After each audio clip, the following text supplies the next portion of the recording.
Well, hello, and welcome to another episode of Just Jesus. One of the things that has become very prevalent in our society and others as well, especially in the world of sports, is if somebody makes a good play, they look for the TV camera and they'll pound themselves on the chest and call attention to themselves and what wonderful things that they've done. And it's almost as if, take a basketball team for instance. There's five players on each side.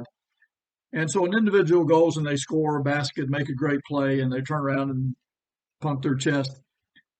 They, it's almost as if they seem to forget that they have teammates, and they're probably not playing the other five people on the team all by themselves. And some of their teammates have probably taken another team member, another member of the opposite team off to another side of the court. So everybody plays a part. If you're playing on a football team, there are probably 10 other teammates that you have. And some of them, while you may have the football and may be running with it or catching it, some of your teammates have taken some of your opponents off to another side of the field, or they blocked other people so they can't get to you. And they're calling themselves attention to themselves in a team sport, which doesn't make a whole lot of sense sometimes. But the idea of calling attention to oneself is totally opposite of what Jesus said his disciples are to be.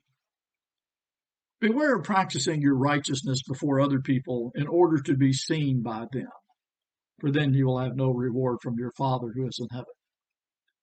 When you pray, you must not be like the hypocrites, for they love to stand and pray in the synagogues and at the street corners that they may be seen by others. When you fast, do not look gloomy like the hypocrites, for they disfigure their faces that their fasting may be seen by others. Truly I say to you, they have received their reward. And so when we do good works, or when we spend time in prayer, or when we're fasting for some spiritual purpose, and we're calling attention to ourselves, the reward that we get from that is other people may look at us and go, oh, what a holy individual they are. They're such nice people. They're such godly people. They're very generous. Look at this individual praying. Very, very holy individual.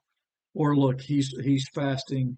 Something is on his mind, and he's seeking the guidance from the Holy Spirit. What a wonderful individual he is. And Jesus says that that's why you're doing it. That's all you're going to get from it.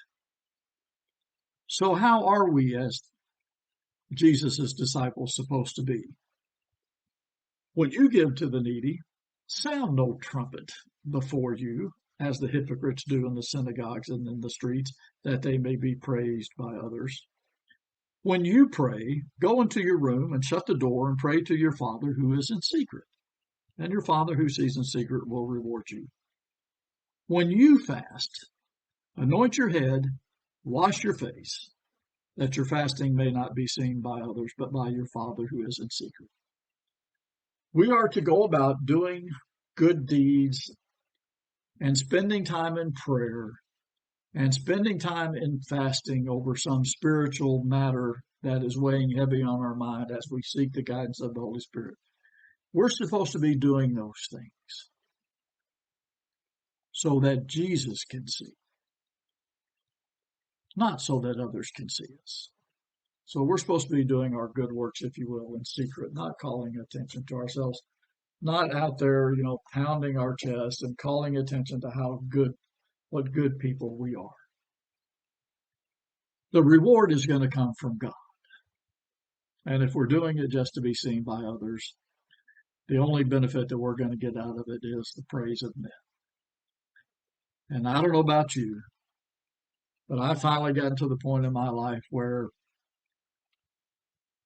while it's nice to be recognized by other people, the praise I want is from the God who loved me enough to send his son to die for me and has given me his spirit to guide me and comfort me along life's troublesome way.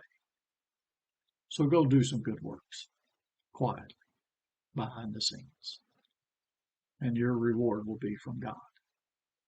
Well, I pray that you'll have a great week.